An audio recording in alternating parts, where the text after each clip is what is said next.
अस्सलाम वालेकुम dear students. आज हम पढ़ेंगे right angle triangle.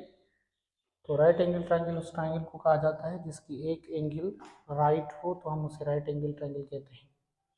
Right angle triangle के जो साइड्स होते हैं उसके पर्टिकुलर नेम्स होते हैं। फर्ज करें कि हम इस एंगल को कंसीडर करते हैं तो इसके अपोजिट वाली साइड जो है वो कहलाएगी अपोजिट या परपेंडिकुलर कहलाएगी, और इससे जो जुड़ी हुई साइड है हम उसे बेस या एडजासेंट कहते हैं। इस तरह जो राइट एंगल के सामने वाली साइड जो होती है हम उसे हाइपोटेन्यूज कहते हैं।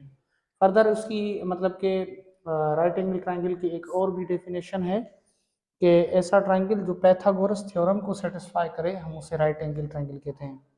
अब पैथागोरस थ्योरम क्या होता है? पैथागोरस थ्योरम ये कहता है कि किसी भी राइट एंगल ट्रायंगल में हाइपोटेन्यूज का स्क्वायर बराबर होता है बेस के स्क्वायर के प्लस परपेंडिकुलर के स्क्वायर के। इस तरह सपोज करते हैं कि ये यहाँ पे इसकी जो मेजरमेंट है इस साइड की वो है 3 सेंटीमीटर, और इस साइड की जो मेजरमेंट है वो 4 सेंटीमीटर है, और इस साइड की जो मेजरमेंट है वो 5 सेंटीमीटर है।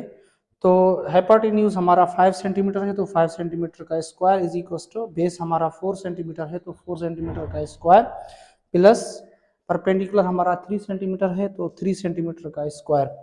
तो 5 सेंटीमीटर का स्क्वायर होगा 25 सेंटीमीटर स्क्वायर। इस तरह 4 सेंटीमीटर का जो स्क्वायर होगा वो 16 सेंटीमीटर स्क्वायर होगा, और 3 सेंटीमीटर का जो स्क्वायर होगा वो 9 सेंटीमीटर स्क्वायर होगा। तो 25 centimetre square is equal to 16 plus 9, ये भी 25 हो गया। तो दोनों साइड इक्वल आ गई, तो मतलब कि ये पैथागोरस थ्योरम को सेटिस्फाई कर रहा है, तो ये राइट एंगल ट्रायंगल है। एक और भी टॉपिक है हमारा ट्रिग्नोमेट्रिक रेशियोज। ट्रिग्नोमेट्रिक रेशियोज क्या होता है? राइट एंगल ट्रायंगल के जो साइड्स होती हैं उनका रेशियो लेते हैं, फिर उनको कुछ ट्रिग्नोमेट्रिक फंक्शंस के बराबर करते हैं, हम उसे ट्रिग्नोमेट्रिक रेशियोज कहते हैं। जैसे परपेंडिकुलर अपॉन हाइपोटेन्यूज का जो रेशियो है वो साइन थीटा के बराबर होता है, और बेस अपॉन हाइपोटेन्यूज का जो रेशियो है वो टेन थीटा के बराबर होता है। इस तरह परपेंडिकुलर अपॉन बेस का जो रेशियो है वो टेन थीटा के बराबर होता है। और दूसरी बात यह है कि साइन का जो उलट है वो कोसेक है। अगर साइन बराबर है परपेंडिकुलर अपॉन हाइपोटेन्यूज के तो कोसेक बराबर होगा हाइपोटेन्यूज अपॉन परपेंडिकुलर के। सिमिलरली जो कॉस का जो इनवर्स है वो सेक थीटा है, ठीक है, तो सेक थीटा बराबर होगा हाइपोटेन्यूज अपॉन बेस के। इस तरह टेन का जो इनवर्स है वो कॉट थीटा है, तो टेन बराबर होगा कॉट थीटा बराबर होगा बेस अपॉन परपेंडिकुलर के।